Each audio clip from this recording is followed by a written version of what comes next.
안녕하세요. 김성길 목사와 함께하는 GTS 말씀 묵상 시간입니다.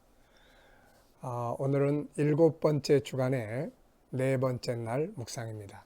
넷째 날 묵상 주제는 하나님 마음 느끼기입니다.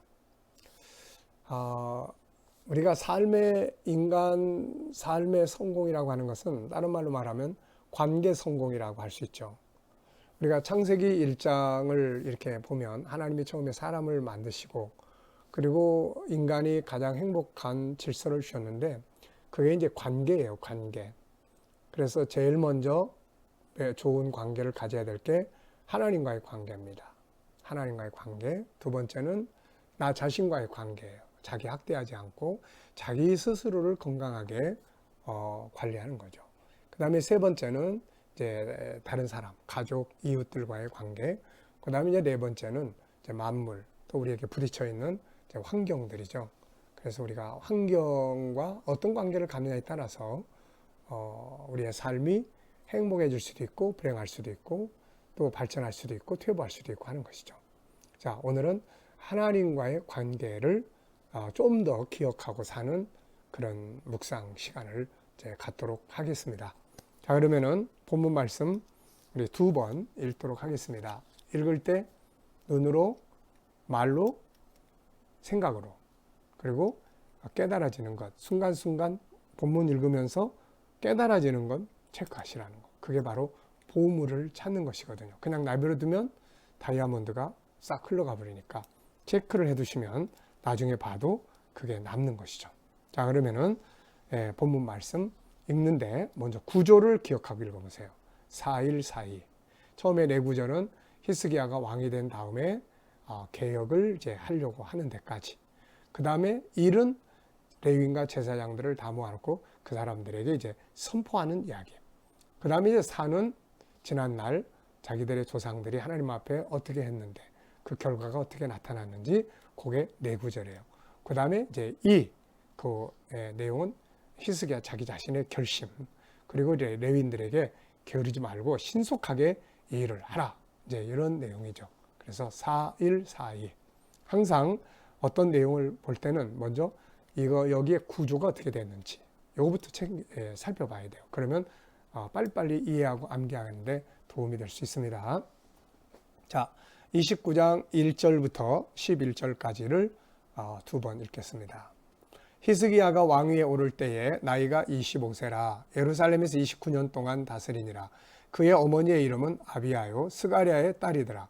히스기야가 그의 조상 다윗의 모든 행실과 같이 여호와 보시기에 정직하게 행하여 첫째 해 첫째 달에 여호와의 전 문들을 열고 수리하고 제사장들과 레위 사람들을 동쪽 광장에 모으고 그들에게 이르되 레위 사람들아 내 말을 들으라. 이제 너희는 성결하게 하고 또 너희 조상들의 하나님 여호와의 전을 성결하게 하여 그 더러운 것을 성소에서 없애라.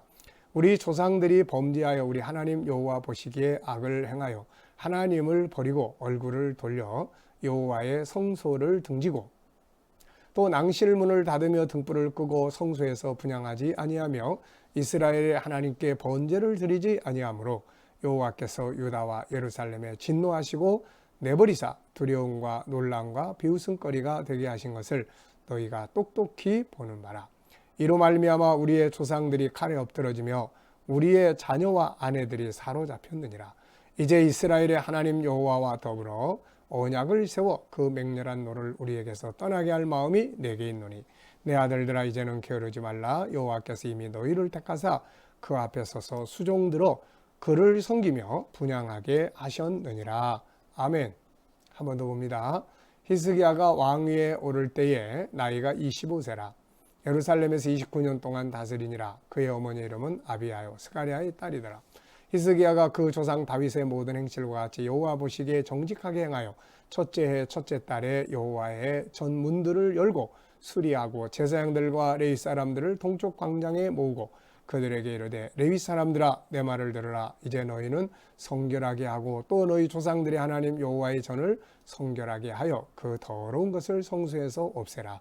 우리 조상들이 범죄하여 우리 하나님 여호와 보시기에 악을 행하여 하나님을 버리고 얼굴을 돌려 여호와의 성소를 등지고 또 낭실 문을 닫으며 등불을 끄고 성소에서 분향하지 아니하며 이스라엘의 하나님께 번제를 드리지 아니하므로 여호와께서 유다와 예루살렘에 진노하시고 내버리사 두려움과 놀람과 비웃음거리가 되게 하신 것을 너희가 똑똑히 보는 바라. 이로 말미암아 우리의 조상들이 칼에 엎드러지며 우리의 자녀와 아내들이 사로잡혔느니라. 이제 이스라엘의 하나님 여호와와 더불어 언약을 세워 그 맹렬한 노를 우리에게서 떠나게 할 마음이 내게 있노니 내 아들들아 이제는 게으르지 말라. 여호와께서 이미 너희를 택하사 그 앞에 서서 수종들어 그를 섬기며 분향하게 하셨느니라. 아멘. 자, 넷째 날 묵상 보겠습니다. 1번, 히스기야가 25살에 왕이 되고 난 후 하나님 앞에서 정직하게 살려고 노력하는 것을 보실 때 하나님의 마음은 어떠하셨을까? 기쁘시겠죠. 또 사랑하시겠죠. 그렇게 하나님과의 관계가 그 후에 이 히스기야의 아버지 또 그 이후의 조상들 대부분의 사람들이 하나님을 다 버렸어요. 그 우상들 숭배했어요. 근데 히스기야가 이 젊은 나이에 왕이 됐는데 다 이렇게 계획하고 하나님과 관계를 회복하는 이 모습을 볼 때 얼마나 기뻐하시겠어요. 네. 그래서 이 기뻐하심의 결과가 이 뒤에 이제 나타나잖아요. 개혁의 결과. 하나님이 그를 사랑하시기 때문에 이제 지켜주시고 그의 기도는 들어주시고 그에게 필요한 복을 주시고 물질적인 것 주시고 주변 사람들이 함부로 대할 수 없도록 힘을 주시고 네, 하나님의 사랑을 받으면 되죠. 그게 제일 중요한 거예요. 두 번째입니다. 그가 왕이 되어서 방탕하지 않고 나라의 위기를 극복하려고 문제점을 찾아 고민하고 있을 때 그것을 보시는 하나님의 마음은 어떠하셨을까? 네, 기뻐하시고 복을 주시고 싶어하실 거예요. 당시 이스라엘 백성들은 하나님을 버리고 우상을 숭배하며 하나님의 성전을 등지고 등불을 끄고 멀리했어요. 이때 이것을 보시는 하나님 마음은 어떠하셨을까? 자기 백성이 성전도 문 닫아놓고 오지도 않고 불은 다 꺼버리고 그리고 하나님 앞에 예배도 다 중단돼 버리고 얼마나 속상하시겠어요. 한편에서는 괘씸하고 말이죠. 너희들이 나하고 관계를 멀어지면서 복을 받겠다고? 네, 그러면서 괘씸히 여기실 수도 있는 거죠.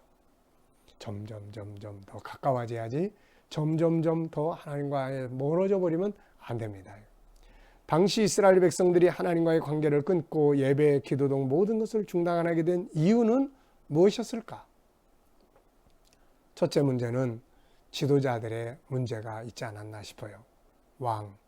왕이 우상을 숭배하니까 그 명령 어기기 참 어렵죠, 이거. 그리고 레위인 제사장들, 당연히 하나님의 법을 가르치고 해야 될 사람들, 리더자의 문제가 우선 있었을 것이다. 그 다음에 이제 두 번째로는 현실적으로 하나님 섬기고 하는 일을 그거보다는 눈에 보이는 우상 섬기는 게 더 좋아 보였을 거고 쾌락과 향락에 빠져 있느라고 세상 일에 물질적인 일에 너무 바쁘게 사느라고 그러다 보니까 하나님 앞에 갈 시간들이 없는 거예요, 이거. 그래서 하나는 리더십의 문제, 하나는 스스로의 현실적 문제예요. 다니엘 같은 사람은 그 어려운 환경에서도 스스로 믿음을 가지고 살지 않습니까? 네, 그래서 이런 거 우리가 조심해야 돼요. 지도자들의 문제도 있지만 스스로 자기의 신앙. 저는 그 요셉의 사건을 이렇게 보면서 창세기 39장에 요셉이 노예로 팔려갔잖아요. 근데 그 애굽으로 노예로 팔려간 그 집에서 하나님을 잘 섬겼어요. 하나님과의 관계를. 당시에 뭐 옆에 교회가 있습니까? 좋은 지도자가 있습니까? 뭐 주변에 믿는 사람이 있습니까? 다 애굽의 우상 숭배하고 그러는데 요셉이. 그래서 창세기 39장에 보면 여호와께서 또 하나님이 이런 단어가 8번인가 9번인가 그렇게 나와요. 그만큼 요셉은 혼자 떨어져 있지만 스스로 신앙을 관리를 한 거죠. 저는 그것만 생각하면 이 사람 대단한 사람이다. 우리가 환경이 뭐 영향을 많이 미치잖아요. 교회에 갈 수 없는 상황들. 그러면 아예 신앙생활 다 까먹어버리고 그러고 있잖아요. 근데 요셉은 혼자서 신앙을 발전시키고 관리를 했어요. 이게 참 중요한 거예요, 이게. 네. 자, 오늘 나의 삶은 어떠한가? 하나님의 관계에 있어서 멀어져 있는가? 가까워지고 있는가? 더군다나 요즘에 코로나 바이러스 때문에 교회 가기도 공동체가 모이는 것도 쉽지 않은데, 그러다 보니까 아예 그냥 신앙생활 자체가 이렇게 나태해지거나 무뎌지거나 그러면 안 돼요. 그럴수록 이 묵상이나 계속 보내주잖아요. 천국운동의 이 역사나 계속 말씀 듣고 읽고 스스로의 관리, 가족들과의 가정예배 이런 것들을 회복시키면서 자기 신앙을 잘 관리할 수 있도록 하는 것이 아주 중요합니다. 자, 하나님이 내게 하시고 싶은 말씀이 있다면 뭔가? 자, 여러분들에게 오늘 이 모습을 보시고, 야, 넌 신앙생활 너무 나태해 있어. 좀 일어나. 좀 성전에 가. 예배 드리러 가. 못 가더라도 말씀 앞에 좀 서. 그러실 것 같아요. 아니면, 그래, 참 잘하고 있어. 힘든 시대지만 믿음 지키려고, 성장시키려고 그렇게 애쓰는 거 보니까 기쁘다. 네. 어떤 말씀을 하실 것 같습니까? 세 번째입니다. 이스라엘 백성들이 하나님과 관계를 끊어버린 결과로 그들은 수시로 다른 나라의 침략을 받아요. 왜냐하면 이제 보호자가 없는 거예요. 하나님이 그냥 버린 거예요. 그래서 본문을 읽어보면 그들이 하나님을 버렸어요. 그랬더니 하나님이 그들을 버리셨다고 성경은 기록하고 있지 않습니까? 6절에 보면은 악을 행하여 하나님을 버리고 이렇게 이야기해요. 그랬더니 8절에는 하나님께서 그들을 내버리사 이렇게 돼요. 우리가 하나님 버리니까 하나님이 그들을 버리신 거예요. 네, 이거는 인생의 실패입니다. 이거는 세상 거 다른 거 다 실패해도 하나님과의 관계 성공하면 다 회복할 수 있는 거예요. 근데 아무리 많은 거 얻었어도 하나님과의 관계 실패하면 사실은 얻은 게 아니에요. 그거는 밑 빠진 독에 물 붓는 것과 같은 겁니다. 이때 이것을 보시는 하나님의 마음은 어떠하셨을까? 아프죠. 복을 받고 하나님이 온 세상에 하나님이심을 만방에 드러내야 될 이 백성이 맨날 남의 나라에 침략받고 고통받고 잡혀가고 마음 아픈 거죠, 이게. 네. 하나님의 백성은 복을 받아야 될 백성이잖아요. 네. 그것은 바로 하나님과의 관계에서 오는 거예요. 네 번째입니다. 히스기야 왕이 나라의 위기의 문제점을 분석해서 새로운 개혁을 결심하고 이것을 선포할 때 이걸 보시는 하나님 마음은 어떠하셨을까? 아주 그냥 시원하셨을 거예요. 네, 이런 사람이 탁 나타나서 이제부터 내가 하나님과의 언약을 맺고 이 위기를 우리에게서 떠나게 하려고 한다. 그러면서 선포를 탁 할 때 하나님의 마음이 시원하실 거예요. 오늘 내가 나의 문제점들을 찾아서 바꿔가려고 한다면 그걸 보시는 하나님의 마음은 어떠하실까? 우리 사람은 완벽한 사람이 아무도 없어요. 예수님 빼놓고 완벽한 자가 누가 있습니까? 그래서 항상 부족한 거예요. 그래서 항상 변화가 필요해요. 항상 개혁이 필요한 거예요.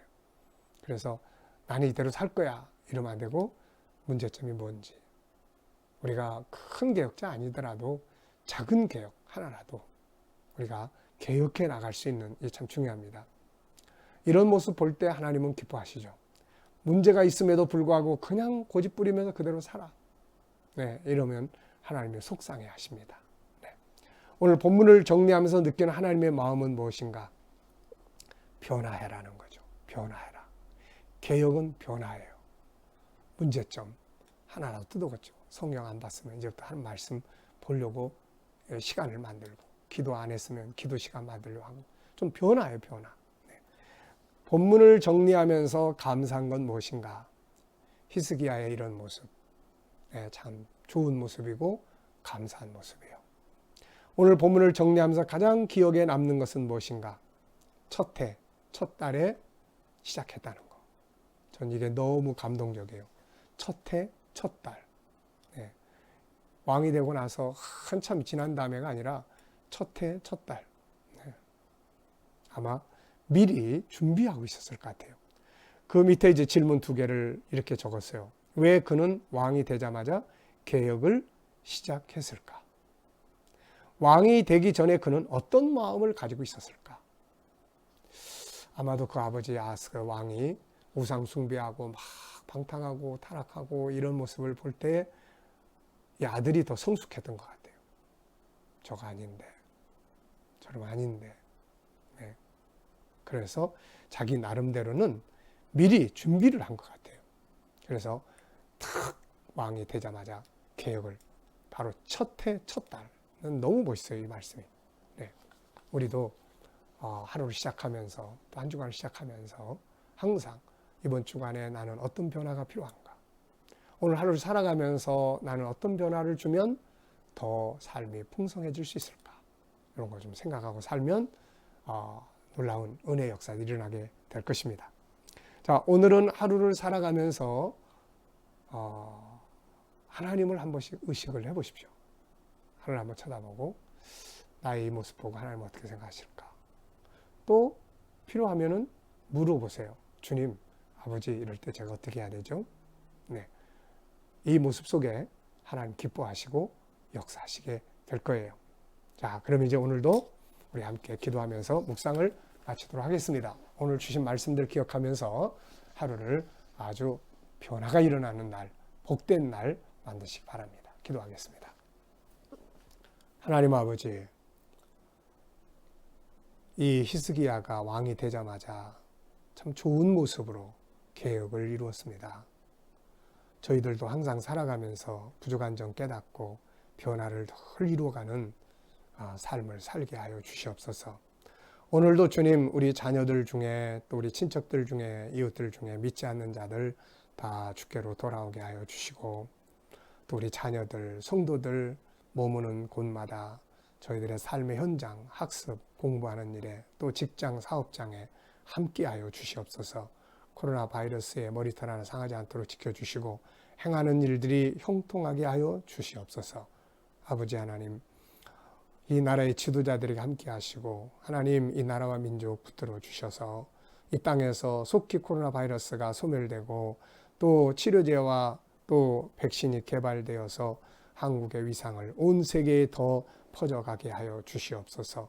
아버지, 세계 곳곳에 있는 선교사님들과 저들의 사역을 붙들어 주시고 코로나 바이러스 때문에 어려움 겪는 선교사님들이 없도록 하나님 지키시고 인도해 주시옵소서. 아버지, 북한 땅에 있는 교회와 성도들 위에도 하나님 함께 하시고 은혜 베풀어 주시옵소서. 감사하며 예수님의 이름으로 기도하옵나이다. 아멘.